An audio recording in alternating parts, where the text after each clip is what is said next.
Howdy, and welcome to Wise About Texas, the Texas History Podcast. I'm your host, Ken Wise. Thank you so much for tuning in today, and thank you for loving Texas. Today we're going to continue with part 2 of the story of the Warren wagon train raid and the subsequent criminal trial of some Kiowa Indian chiefs. So let's go right back to the Texas frontier in 1871 and get wise about Texas.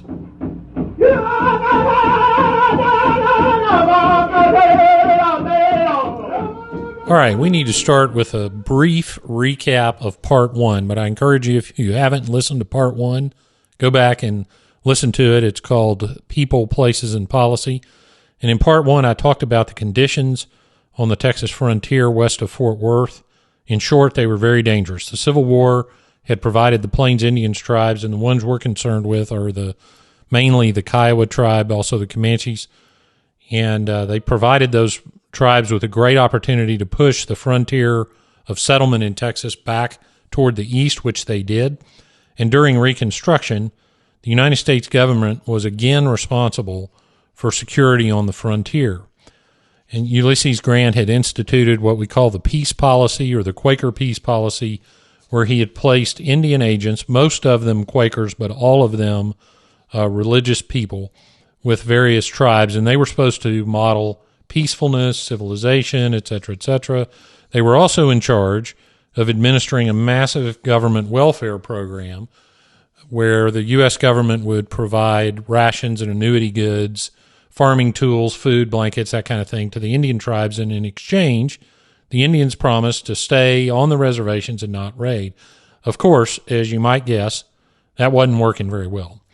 I introduced you to Lawrie Tatum, who was the Quaker Indian agent for the Kiowa and Comanche. He was based at Fort Sill, or near Fort Sill. And the problem Lawrie Tatum was having was the Kiowas and the Comanches were very actively raiding into Texas. I introduced you to some of the Kiowa chiefs, Satanta, Satank, and Big Tree, who will be the subject of this episode and the subsequent parts. We talked about the Reconstruction Governor E.J. Davis, the governor of Texas. He was appointed by the federal authorities to be the governor, and he was going to be facing an actual election at the end of Reconstruction coming up in a couple of years after, in 1873. And we talked about the General of the Army, William Tecumseh Sherman. Sherman was getting repeated pleas for help from the people of Texas, but he didn't believe that the Indian raiding was as bad as everybody was claiming it was. So as we ended part 1, General Sherman was heading for Texas to tour the frontier. Well, just during the time that it took Sherman to make it from Washington, D.C. to Texas, 14 people were killed by Indian raiders. Sherman landed in Galveston on April 24th, 1871. He got on a train. He went through Harrisburg, now part of Houston, and on to Columbus, Texas that evening. He went on to San Antonio to begin his tour of the frontier forts in Texas. So basically he went west to San Antonio, then he was going to go north and work his way northeast through the line of forts on the frontier and toured eventually the North Texas area and the problem area. As I mentioned, Sherman was doubtful about how severe the situation was in Texas. However, in January of 1871, there was an attack on 4 African-American men, one of whom, Britt Johnson, had been the hero of a raid in 1864 called the Elm Creek Raid. Now, we're going to get that, its own Wise About Texas episode sometime in the future. The Indians killed and scalped all 4 of the black men in the January 1871 raid, but the Indians didn't consider the scalps of black men worth anything, so they didn't hang on to them. On April 19th, an unidentified man was wounded by Indian raiders and then scalped alive. The very next day, April the 20th, several citizens were attacked, actually within sight of Fort Richardson, which was in Jacksboro and was one of Sherman's destinations. The next day, April 21st, San Jacinto Day, there was another attack, and horses were stolen. only 3 miles from Fort Richardson. So that contributed to the total of 14 people that were killed, basically in the area between Forts Richardson and Griffin, or present-day Jacksboro and Albany. So Sherman's on his way to this area. He's traveling with some of his staff. He's also traveling with General Randolph Marcy, who at the time was Inspector General of the Army. Now, Marcy, his name may be familiar. He had spent time in Texas during the Mexican War. He had selected some of the sites for the forts that the government had built in Texas. He also established a trading route known as the Marcy Trail all the way to Santa Fe, New Mexico. In March 1852, Marcy was assigned the command of a 70-man exploring expedition across the Great Plains, and they were searching for the source of the Red River. They were directed to, quote, collect and report everything that may be useful or interesting, close quote. I talked a little bit about that expedition in episode 29 when we were talking about Greer County. So you can go back and check that out. So Marcy had some experience in Texas. Second in command, by the way, of that Marcy expedition was Captain George McClellan, who later became Marcy's son-in-law and also his commander in the Civil War. One of Marcy's scouts was Jim Ned, who was a Delaware Indian. Marcy thought him the bravest warrior, as well as one of the most successful horse thieves he'd ever known, which was sort of funny. But between May 2nd and July 28th of that expedition, that Marcy expedition in 1852, Marcy had crossed 1,000 miles of territory in Texas and Oklahoma that had previously not been explored.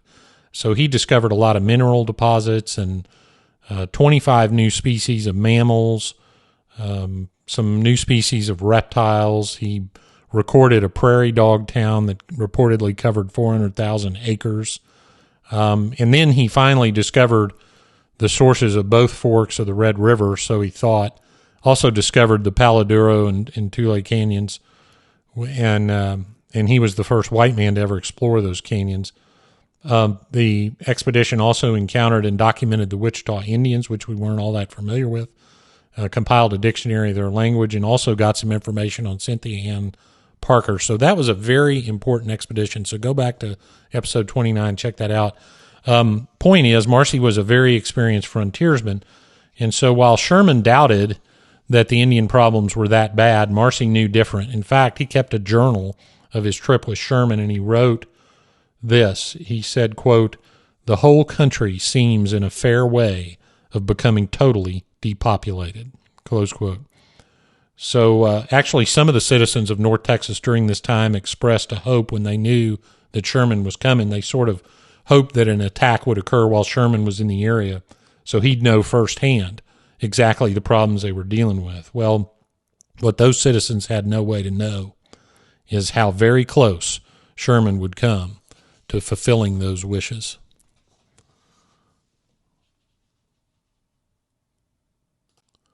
In the meantime, another raid was being planned by the Indians. A group of Kiowa, Apache, and Comanches were camped on the North Fork of the Red River. In camp was a somewhat mysterious figure in the Kiowa society named Mamantee, which translates to touching the sky or skywalker. And now, not much has been written about Mamantee, but he was the instigator of a lot of these raids. He was a warrior. He was a medicine man. Mamantee was his actual name, but he was also known to the Kiowa as Dohate, which means the owl prophet. So he got his visions from the owls and was said to communicate with the owls.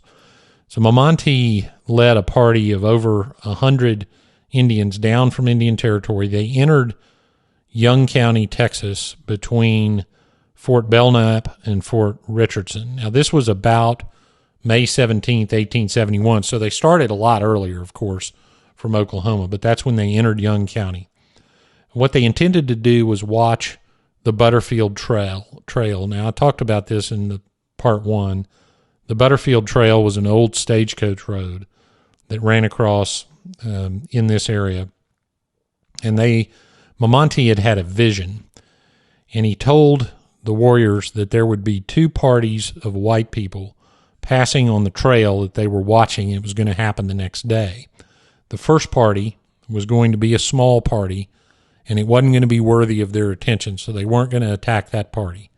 The second party, however, would be a large party, and that they were going to attack that party, and the attack would be a success. That was Mamante's vision. Well, early the next morning, the Indians assembled on top of a small hill, which gave them a view of a large portion of the Butterfield Trail below him. Today it's called Nob Hill, and from the top of Nob Hill, you can look east across what's referred to as the Salt Creek Prairie to basically the next hill, which is called Cox Mountain. It's a great view of anyone passing along the trail, and it was a favorite raiding spot for the Indians. And if they caught you out in the middle of that prairie, then you wouldn't be able to get away. So it was there that the Indians waited. And I'll have some pictures on social media of taken from the top of that Nob Hill where the Indians were. Okay, Sherman, Marcy, and a small escort of troops, very small, because remember, Sherman didn't think a large guard was necessary. They entered that same Salt Creek Prairie about noon on May the 18th. Now, there's some confusion in the literature, in the primary sources, about when they actually came across the prairie. Marcy, in his journal, wrote that they camped 8 miles from Fort Richardson on May 17th. So that would have put them past the point where the attack actually occurred and where those Indians were waiting. But the Indian recollections, and I'll tell you a little bit about those sources at the end of this episode, the Indian recollections were that the small party passed just a few hours before the Warren wagon train. The attack occurred on May 18th, and Sherman documented, Marcy and Sherman agree on that. Sherman wrote a letter about the attack, referring to the May 18th date. So it really the point is not exactly what day everybody was going across the prairie. The point is that Sherman and his party passed those Indian raiders, and the Indian raiders watched them go by. So Mamante's vision of a small party came to pass, and Mamonte held the warriors back, and they didn't attack. But if they had, they would have attacked William T. Sherman himself. So hours later, the Indians watched a wagon train approach from the east. The wagon train, there were 12 wagons. They were owned by a man named Henry Warren, and they were delivering corn. And as the wagon train approached the middle of the prairie, the Indians swept down off the Nob Hill, and they were led by Yellow Wolf and Big Tree. The teamsters desperately tried to circle their wagons when they saw and heard the Indians coming, but they didn't get it done in time. It was a melee. Everyone was shooting every direction. Hand-to-hand combat started almost immediately. One Comanche was killed early. 3 or 4 of the teamsters died in that first rush. A few teamsters broke out and started running east toward Cox Mountain as fast as they could go. 2 were cut down before they could reach the brush, but 5 of the teamsters made it and disappeared into the brush at the bottom of Cox Mountain. The firing had stopped from inside the group of wagons. The Kiowa thought the men were all killed. One Kiowa ran up to a wagon to claim it as his, but there was a wounded teamster still alive in the back. He shot the Kiowa in the face. At this point, Yellow Wolf, who recalled this tale years later and was describing the raid, he cut off his account. He didn't describe it much further. He told the person to whom he was speaking that the Indians, quote, tore everything up, close quote, and that's all he would say. And then the Indians retreated back to the Nob Hill they started from. At the southern base of that hill, they buried the dead Comanche. By this time, Sherman had made it to Fort Richardson. While he was there, some citizens from Jacksboro came to see him and plead for protection, which Sherman still questioned the need of that. But not for long did he question that. About midnight that same night, a severely wounded man named Thomas Brazil straggled into Fort Richardson. He had been one of the 5 teamsters that made it all the way to Cox Mountain. He'd walked almost 20 miles to Fort Richardson and notified him of what had happened. Sherman immediately ordered Colonel Ranald McKenzie to go to the site of the attack and figure out what happened as best as he could. A man named J.B. Terrell visited the site a day or two after the attack and described it as a total mess of broken open grain sacks, broken wagons, pieces of horse tack, pieces of cloth everywhere, which is basically what Yellow Wolf said they did, tore everything up. The Fort Richardson Army surgeon, a guy named Dr. J.H. Patsky, made a report on the teamsters. He was riding with McKenzie, and he described the dead teamsters that they found. He said that 5 bodies were riddled with bullets, covered with gashes, and their skulls crushed. Some of the bodies had arrow wounds. One body in particular was chained to a wagon pole face down over a fire, his tongue cut out. They guess this is the one who probably shot that Kiowa in the face trying to claim the wagon. They were all scalped except one. And if you study the customs of the Kiowas and the Comanches, you know as well as I do that that particular teamster was had his tongue cut out and was burned alive. McKenzie buried the 5 teamsters along with the 2 that had been trying to run to Cox Mountain and had been killed. Buried them along the road at the site of the massacre. Now, the gravesite is still there. It's on a private ranch. I was very fortunate to be able to visit that site in the last few weeks, which I'll post pictures of also. By the way, the Kiowa warrior who got shot in the raid ended up getting screwworms and died on the way back to the reservation. Sherman had already taken off for Fort Sill and the Indian Agency as McKenzie was doing his inspection. Sherman had given McKenzie one additional order.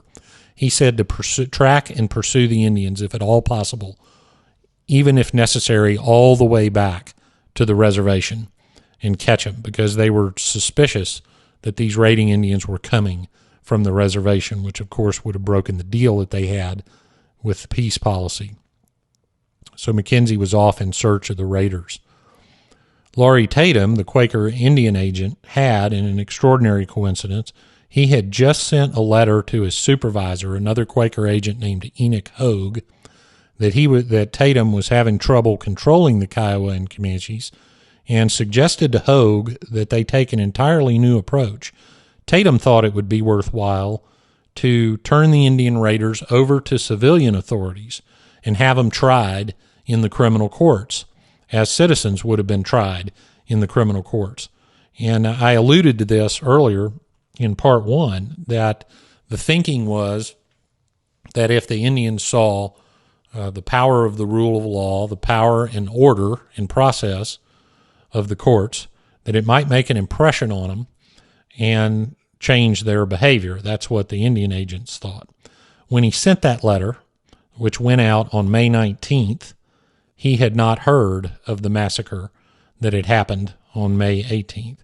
Well, Sherman arrived and met with Tatum, and Tatum told him that he thought Satanta was gone off the reservation, but that he'd be in for rations soon, and Tatum would ask him if he knew anything about this raid down in Texas. So Sherman stuck around.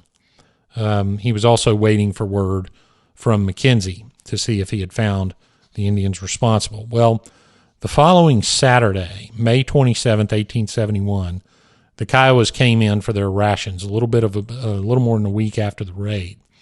Tatum greeted everybody, and he took some of the chiefs, and he said, let's go into the council room. And I don't know exactly what this looks like, but I would imagine it would be a conference room of some sort. Took him into the council room. He told the chiefs about the wagon train raid and asked if anybody knew anything about it. Well, what Tatum would have expected was very little information or none at all. Instead, and surprisingly, Satanta, who was there, stood up and spoke. Now, let me read you a little bit from Satanta's speech that he made to Tatum.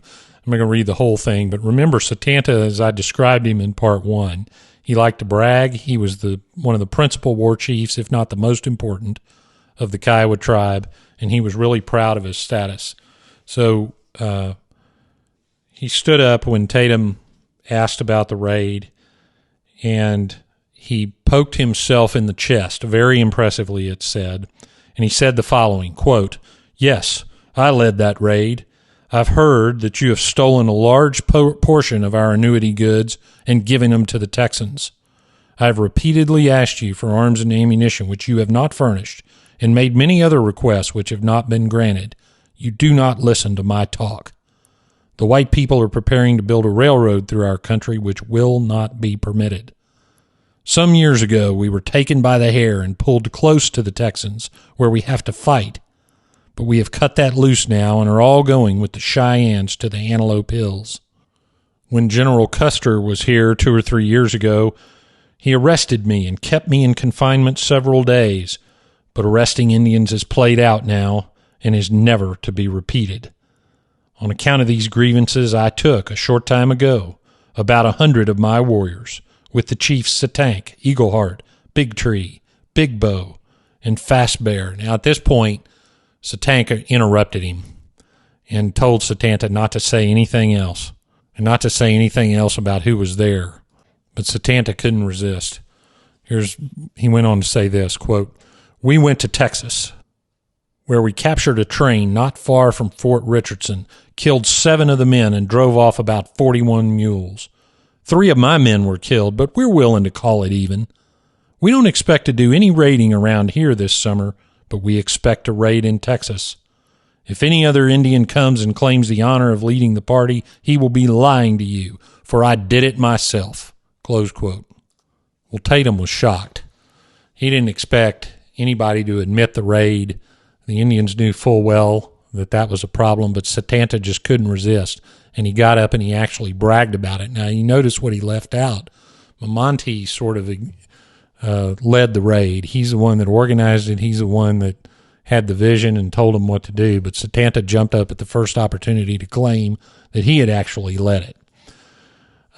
So Tatum immediately wrote a note to Benjamin Grierson. He was the post commander at Fort Sill. And he asked if they could arrest the chiefs that had gone on this raid, they'd now admitted it, and send them to Texas for trial in accordance with the suggestion he had just made a week prior to Enoch Hogue. Well, Sherman, of course, was there too, and so this was discussed with Sherman, and Sherman ordered that the Indians come in for a council to meet at Fort Sill. So they set this up at Colonel Grierson's headquarters, on his porch, actually. And Sherman met Satanta on Grierson's front porch. He had stationed troops, however, in strategic locations around that area where the quarters is located. He also had troops inside Grierson's house. Well, Satanta on the porch admitted the raid, but denied anybody was tied to any wagon pole and burned. Of course, we already knew that was a lie. Another chief present, Kicking Bird, who actually was overall, from a broader historical perspective, one of the more moderate chiefs in the Kiowa tribe, he tried to convince Satanta to just shut up. But Satanta is reported to have pounded his chest saying, quote, "I'm the man," close quote. So he kept bragging about the raid. Now, remember, in the Kiowa culture, the raiding would have brought Satanta status. So to have led that raid would have brought him status. And recall further, back in the speech that I read part of earlier, he differentiated between raiding in Oklahoma, an Indian territory where the soldiers were, and raiding down in Texas. So there was a little bit of a disconnect in Satanta's mind between what he could do where the reservations were and what he could do down in Texas. He didn't fully grasp that Texas and the area where he was standing were, for these purposes, basically the same place. So Sherman informed Satanta that Satanta and Satank and Big Tree would be arrested. Now, Satanta started to figure out that nothing good was happening, because then he changed his claims. He said, yeah, he had been at the raid, but he didn't fight. He didn't kill anyone.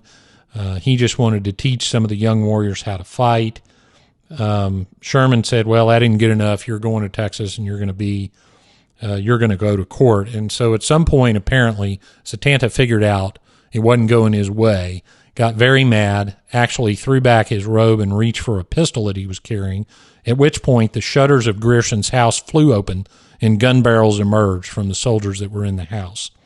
So Satanta didn't do anything further.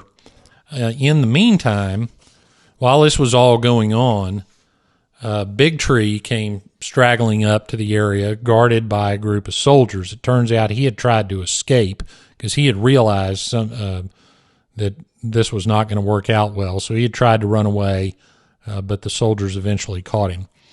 Satank was arrested as well, and the Indians were put in the guardhouse at Fort Sill and scheduled to be transported to Jacksboro on June the 8th, 1871.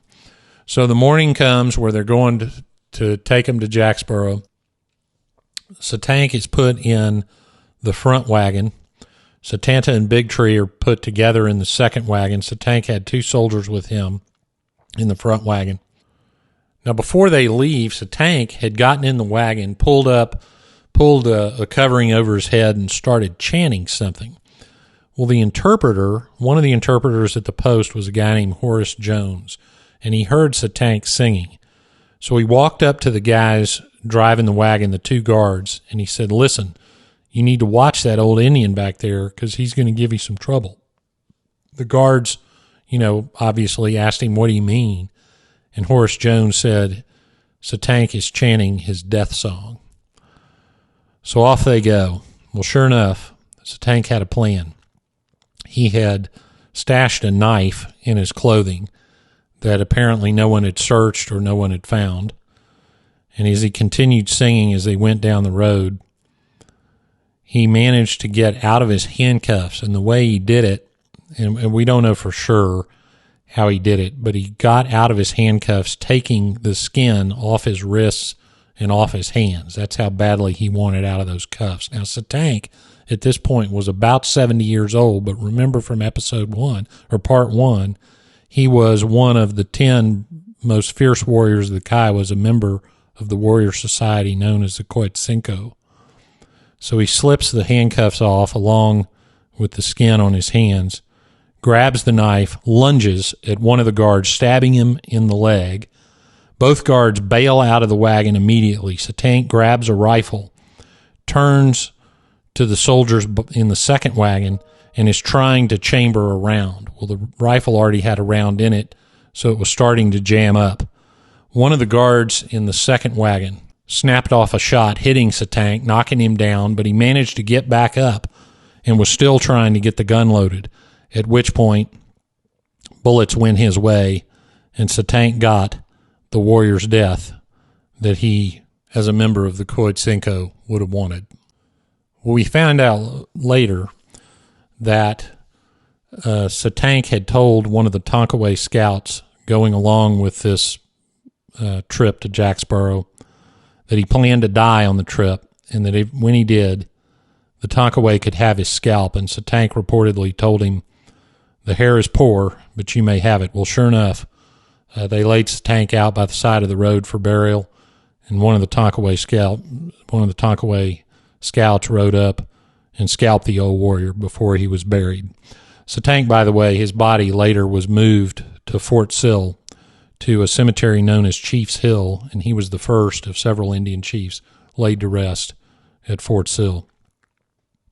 Well, Satank and Big Tree arrive at Jacksboro, and they're put into the guardhouse at Fort Richardson to await the trial, which we will cover in Part 3.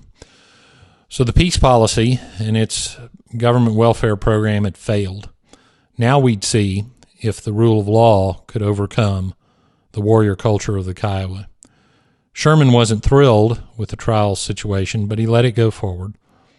The citizens of Jacksboro prepared for the trial of the century, while an apprehensive government flailed around for solutions. This would be a real test for the American legal system.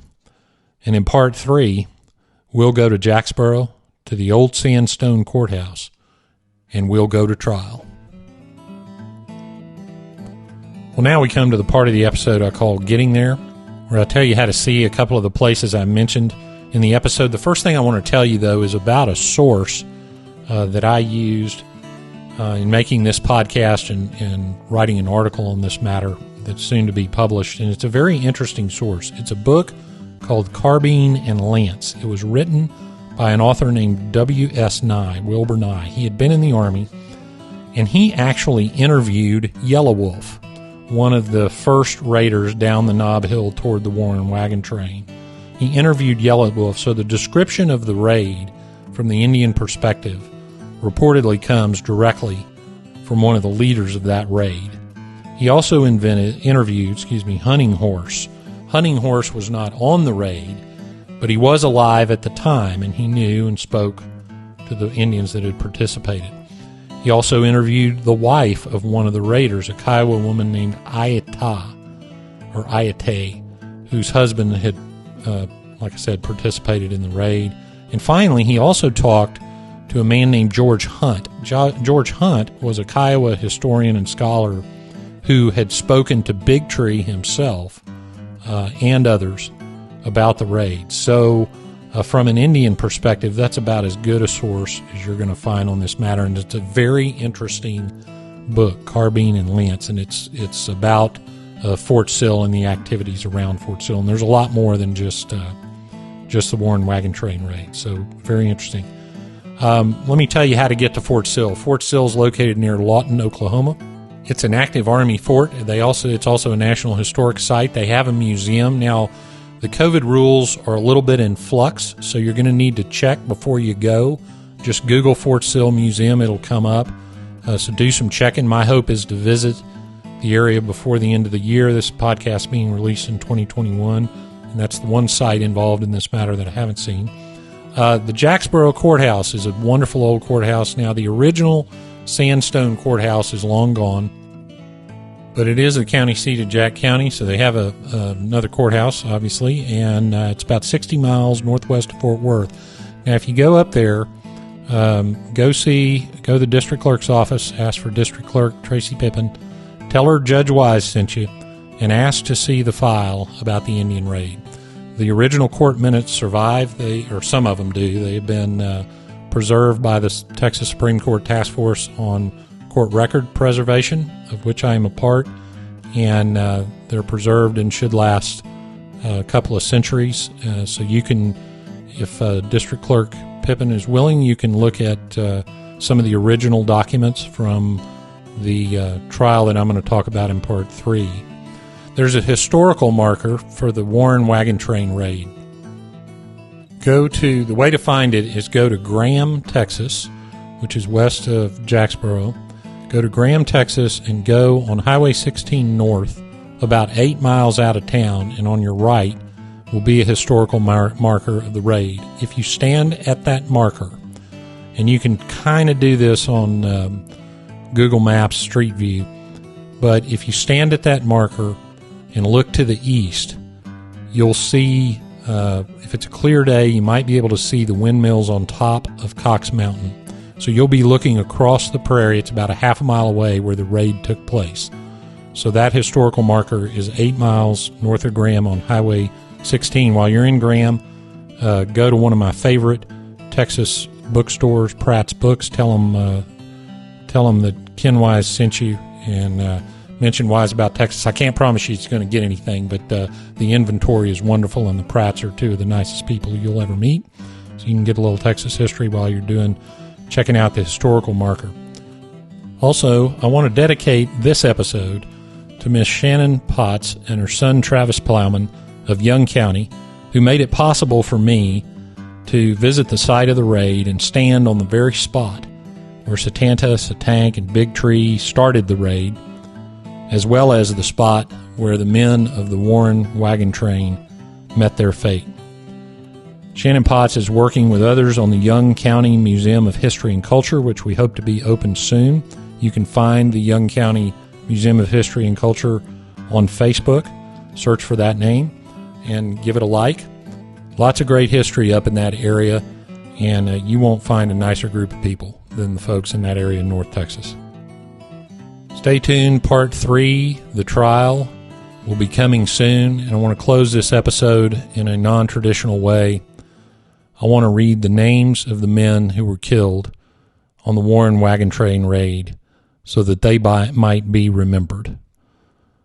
Wagon Master Nathan Long, John Mullins, James Elliott, Samuel Elliott, M.J. Baxter, Jesse Bowman, and James Williams.